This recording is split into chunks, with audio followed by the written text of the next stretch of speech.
पहला सवाल है आपका, उत्तर प्रदेश के किस जिले को इत्र नगरी के नाम से जाना जाता है।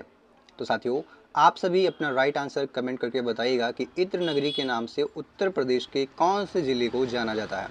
तो ऑप्शंस आपको देखने को मिल जाएंगे यहाँ पे, जौनपुर, कन्नौज, प्रयागराज, बरेली। तो इसका जो राइट आंसर होगा वह हो जाएगा Kannauj. Option B will be the right answer. चलिए नेक्स्ट क्वेश्चन देखिएगा साथियों आप सभी, जो कि आपका भारतीय संविधान का कौन सा अनुच्छेद कानून के समक्ष समानता यानी इक्वालिटी बिफोर लॉ, ध्यान दीजिएगा, इक्वालिटी बिफोर लॉ का अधिकार प्रदान करता है। तो आप सभी यहाँ पे भी अपना आंसर कमेंट करके बताइए क्या होगा। ठीक है, तो जो बिल्कुल राइट आंसर होगा, जो कानून के समक्ष समानता प्रदान करता है हमारा, वह हो जाएगा अपन अनुच्छेद 14। कौन सा? अनुच्छेद 14 हो जाएगा। ऑप्शन ए यहाँ पे बिल्कुल ही राइट आंसर होगा। चलिए अगला प्रश्न आप सभी बताइएगा कि पानीपत का, ध्यान दीजिएगा, पानीपत का प्रथम युद्ध जो कि 1526 ईस्वी में हुआ था, यह किसके बीच लड़ा गया था। तो साथियों, पानीपत का प्रथम युद्ध जो है यह किन के बीच लड़ा गया था। तो आप सभी कमेंट करके बताइए, बाबर और इब्राहिम, अकबर हेमू, हुमायूं या शेर शाह सूरी, या मराठा और अहमद शाह अब्दाली के बीच, किन के बीच में लड़ा गया था। तो बिल्कुल राइट आंसर जो होगा साथियों आपका, वह हो जाएगा बाबर और इब्राहिम लोदी के मध्य लड़ा गया। ऑप्शन ए जो है बिल्कुल ही आपका राइट आंसर हो जाएगा। अगला प्रश्न आप सभी देखिएगा कि क्षेत्रफल की दृष्टि से भारत का सबसे बड़ा राज्य कौन सा है साथियों। तो भारत का सबसे बड़ा राज्य आपका हो जाएगा क्षेत्रफल की दृष्टि से, वह इन ऑप्शंस के हिसाब से आपका होगा राजस्थान। और हमारा उत्तर प्रदेश जो है वह चौथा सबसे बड़ा राज्य है। कौन सा? क्षेत्रफल के मामले में चौथा सबसे बड़ा राज्य हो जाएगा हमारा उत्तर प्रदेश। अगला देखिएगा आप सभी कि मानव शरीर में रक्त का थक्का यानी कि ब्लड क्लॉटिंग बनने में कौन सा विटामिन सहायक होता है। तो साथियों, ब्लड क्लॉटिंग बनाने में जो है या बनने के लिए जो सहायक विटामिन है वह आपका हो जाएगा विटामिन के। कौन सा? विटामिन के जो हो जाएगा आपका बिल्कुल राइट आंसर होगा। ठीक है, चलिए अगला प्रश्न देखिएगा आप सभी। अगला प्रश्न होगा आपका, उत्तर प्रदेश में स्थित नरोरा परमाणु ऊर्जा केंद्र या किस जिले में स्थापित है। तो साथियों, नरोरा परमाणु ऊर्जा केंद्र जो है वह कहाँ पे स्थित है? क्या बुलंदशहर में है, या सहारनपुर में है, या मिर्ज़ापुर में है, या सोनभद्र में है। तो साथियों, जो नरोरा परमाणु ऊर्जा केंद्र है यह आपका उत्तर प्रदेश के बुलंदशहर में स्थित है। कहाँ पे? उत्तर प्रदेश के बुलंदशहर में स्थित है। ऑप्शन ए आपका बिल्कुल राइट आंसर हो जाएगा, बुलंदशहर। अगला प्रश्न देखिएगा साथियों आप सभी, भाषाई आधार पर, क्या है कि भाषाई आधार पर राज्यों के पुनर्गठन के लिए किस वर्ष क्या है फजल अली आयोग गठन किया गया। तो फजल अली आयोग का जो गठन है वह किस वर्ष किया गया था राज्यों के पुनर्गठन के लिए। तो आपका राइट आंसर हो जाएगा, वह हो जाएगा वर्ष 1953, यानी ऑप्शन बी बिल्कुल ही राइट आंसर होगा। चलिए अगला प्रश्न देखिएगा साथियों। अगला प्रश्न है कि प्रसिद्ध गायत्री मंत्र का उल्लेख ऋग्वेद के किस मंडल में मिलता है। तो जो गायत्री मंत्र है हमारा, यह ऋग्वेद के किस मंडल में पाया जाता है। तो आप सभी बताएंगे तृतीय मंडल में पाया जाता है। किसमें? तृतीय मंडल में। ऑप्शन बी बिल्कुल ही सही जवाब होगा। चलिए अगला प्रश्न देखिएगा साथियों। और अगला प्रश्न है हमारा, निम्नलिखित में से, ध्यान दीजिएगा, निम्नलिखित में से किस नदी को दक्षिण गंगा भी कहा जाता है। तो इसमें कुछ नदियाँ दी गई हैं, कौन कौन सी? कृष्णा, कावेरी, गोदावरी और महानदी। तो इनमें से किस नदी को दक्षिण की गंगा कहा जाता है साथियों। तो आप सभी का जो राइट आंसर होगा वह हो जाएगा गोदावरी को। कौन सा? गोदावरी को। ऑप्शन सी राइट आंसर होगा, गोदावरी को दक्षिण गंगा भी कहा जाता है। अगला प्रश्न देखिएगा साथियों, ध्वनि की तीव्रता को मापने के लिए किस इकाई यानी कि कौन सी यूनिट का उपयोग किया जाता है। तो ध्वनि की जो तीव्रता होती है साथियों उसे डेसीबल से मापा जाता है। किससे? डेसीबल से मापा जाता है। ऑप्शन बी बिल्कुल ही राइट आंसर होगा। अगला प्रश्न आप सभी देखिएगा जो कि आपके सामने, उत्तर प्रदेश का राज्य पशु निम्नलिखित में से कौन सा है। तो साथियों, जो उत्तर प्रदेश का राज्य पशु है वह हमारा हो जाएगा बारहसिंघा। कौन सा? बारहसिंघा। Option C will be the right answer. साथियों, बारहसिंघा को एक और अन्य नाम से जाना जाता है जिसे हम दलदली हिरण भी बोलते हैं। क्या बोलते हैं? दलदली हिरण बोलते हैं। ठीक है, अगला प्रश्न आप सभी देखिएगा साथियों, संसद के किसी सदस्य की अयोग्यता के संबंध में विवाद का निर्णय कौन करता है। तो साथियों, संसद के किसी सदस्य की अयोग्यता के संबंध में जो विवाद है उसका निर्णय कौन करेगा। तो आप सभी का जो राइट आंसर होगा वह होगा चुनाव आयोग की सलाह पर राष्ट्रपति करेगा। कौन करेगा? राष्ट्रपति करेगा, लेकिन किसके सलाह पर? चुनाव आयोग की सलाह पर। ठीक है, चलिए अगला प्रश्न देखिएगा आप सभी। अगला प्रश्न होगा आपका, असहयोग आंदोलन यानी कि नॉन कॉपरेशन मूवमेंट को महात्मा गांधी द्वारा किस घटना के बाद जो है स्थगित यानी रोक दिया गया था? तो आप सभी का राइट आंसर बताइएगा कमेंट में। तो इसका जो राइट आंसर होगा साथियों वो हो जाएगा चौरी चौरा कांड। क्या हुआ था? चौरी चौरा कांड। और इस कांड के बाद में, इस घटना के बाद में असहयोग आंदोलन को महात्मा गांधी जी द्वारा वापस ले लिया गया था। ठीक है साथियों, आगे बढ़ते हैं और इसी कड़ी में आपका अगला प्रश्न है, भारत में साइलेंट वैली यानी शांत घाटी राष्ट्रीय उद्यान जो है वह कौन से राज्य में स्थित है? तो जो साइलेंट वैली यानी कि शांत घाटी जो है साथियों राष्ट्रीय उद्यान यह हमारा कहाँ पे स्थित है? तो यह राइट आंसर हो जाएगा आपका केरल। केरल में स्थित है। Option B will be the right answer. ये जो साइलेंट वैली है आपका, ये कहाँ पे स्थित है? ये केरल में स्थित है। अगला प्रश्न देखिएगा साथियों, आप सभी ध्यान दीजिएगा कि लाफिंग गैस यानी कि हंसाने वाली गैस का रासायनिक नाम क्या है? तो साथियों लाफिंग गैस यानी हंसाने वाली जो गैस है, इसका जो नाम होता है, जो केमिकल नेम होता है इसका, ये होता है नाइट्रस ऑक्साइड। आप क्या बताएंगे? Nitrous oxide. Option C will be the right answer. ठीक है, चलिए अगला प्रश्न देखिएगा साथियों। और अगला प्रश्न होगा आप सभी का, उत्तर प्रदेश विधान परिषद में कुल कितने सदस्य हैं? यानी कि कुल सदस्यों की सीटें कितनी हैं, संख्या कितनी हो सकती है? तो उत्तर प्रदेश विधान परिषद में साथियों जो कुल सदस्य संख्या है वो आपकी 100 हो जाएगी। कितनी हो जाएंगी? 100 हो जाएगी। Option B will be the right answer. चलिए नेक्स्ट क्वेश्चन देखिएगा साथियों आप सभी। और नेक्स्ट क्वेश्चन है हमारा, संविधान के किस संशोधन द्वारा शिक्षा के अधिकार को मौलिक अधिकार यानी अनुच्छेद 21A बनाया गया? तो कौन सा वह संविधान संशोधन था जिसमें यह किया गया था? तो आपका जो राइट आंसर होगा साथियों वो हो जाएगा 86वां संविधान संशोधन। Option C is the right answer. चलिए नेक्स्ट क्वेश्चन देखिएगा साथियों, गौतम बुद्ध ने अपना प्रथम उपदेश यानी धर्म चक्र परिवर्तन कहाँ दिया था? तो गौतम बुद्ध ने अपना जो प्रथम उपदेश था साथियों, जिसे हम धर्म चक्र परिवर्तन भी कभी कभी पूछ लेता है कहते हैं, तो यह जो है आपका कहाँ पे दिया गया था? तो सारनाथ में दिया गया था। किसके द्वारा? गौतम बुद्ध के द्वारा प्रथम उपदेश जो है वह सारनाथ में दिया गया था। अगला प्रश्न देखिएगा साथियों आप सभी, क्या है? सलाल पन बिजली परियोजना, क्या है? सलाल पन बिजली परियोजना जो है वह किस नदी पर निर्मित है? तो आप सभी अपना राइट आंसर कमेंट करके बताइएगा। तो कमेंट में आपने कर दिया होगा, तो इसका जो राइट आंसर हो जाएगा साथियों वह हो जाएगा चिनाब नदी। कौन सा? चिनाब नदी। ऑप्शन बी बिल्कुल सही जवाब होगा। अगला प्रश्न देखिएगा आप सभी कि निम्नलिखित में से कौन सा रोग जीवाणु यानी बैक्टीरिया के कारण फैलता है? तो आप सभी अपना राइट आंसर कमेंट करके बताइएगा। तो जीवाणु के कारण जो फैलता है इनमें से कौन सा हो जाएगा? तो बिल्कुल राइट आंसर हो जाएगा आपका टाइफाइड। कौन सा? Typhoid. Option A will be the right answer.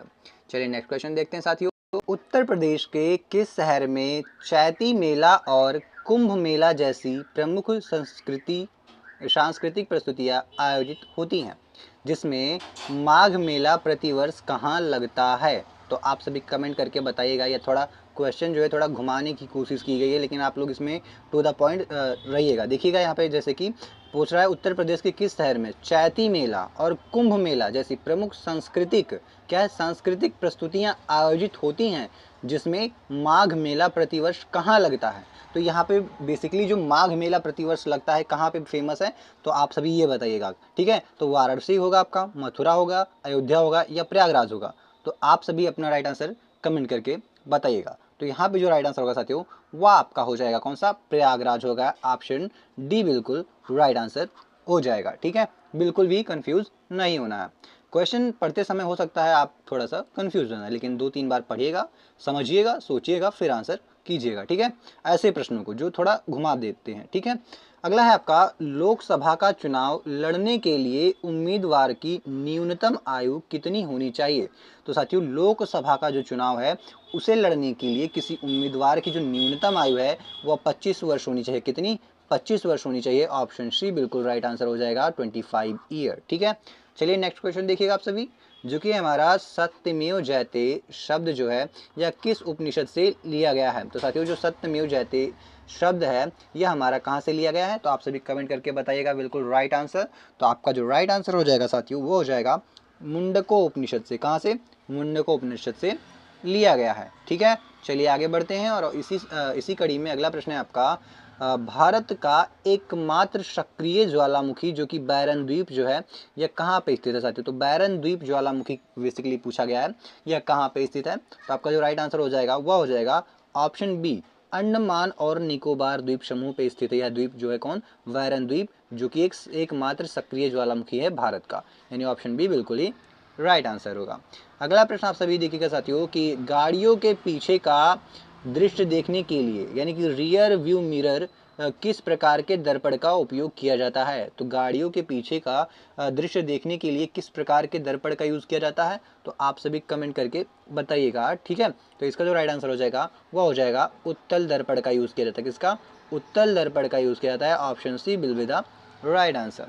चलिए अगला प्रश्न देखिएगा साथियों, और अगला प्रश्न होगा आपका उत्तर प्रदेश में एक जिला एक उत्पाद, यानी कि इस योजना जो है वह किस वर्ष शुरू की गई थी? एक जिला एक उत्पाद की जो योजना है या किस वर्ष जो है शुरू की गई थी आप सभी का?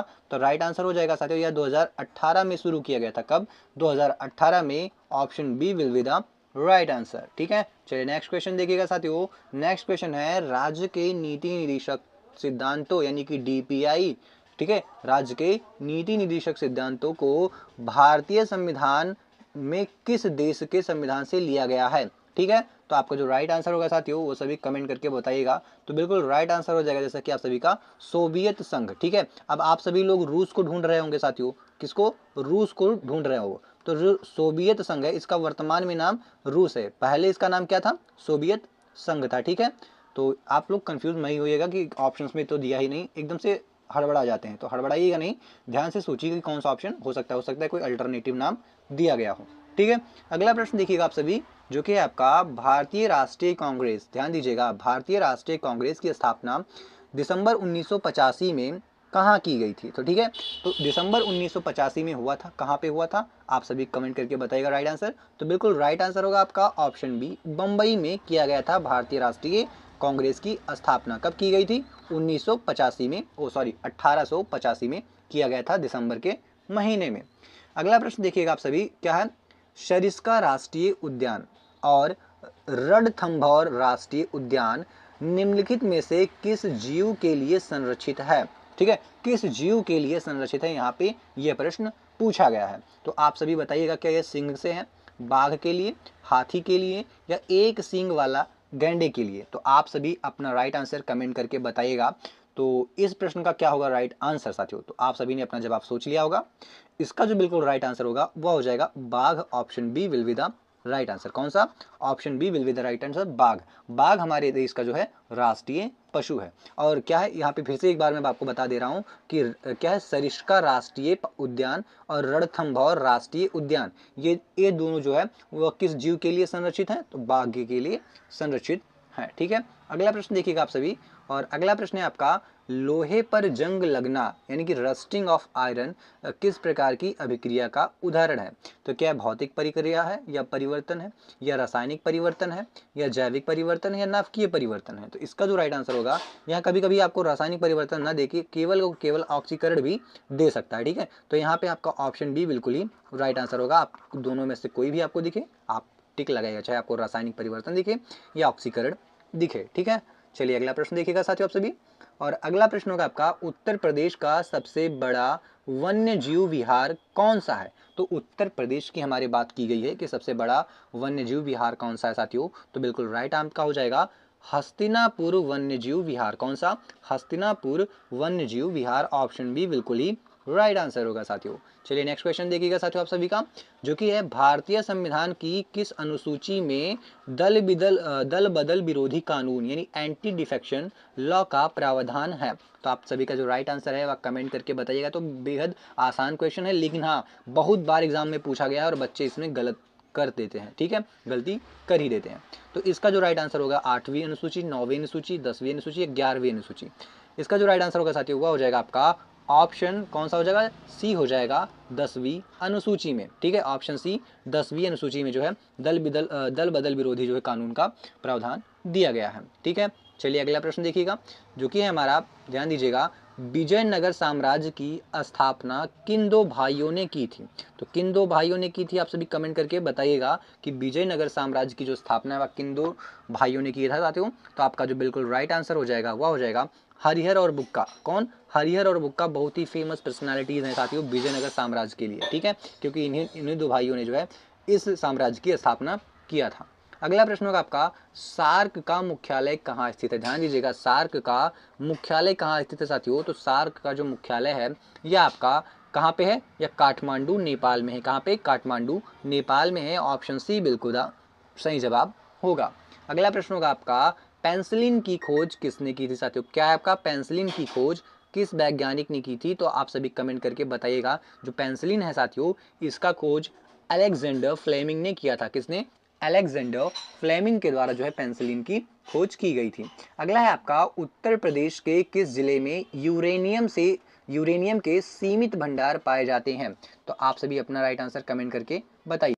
ऑप्शंस है आपके मिर्जापुर, ललितपुर, सोनभद्र या हमीरपुर। तो आप सभी अपना राइट आंसर कमेंट करके बताइएगा साथियों।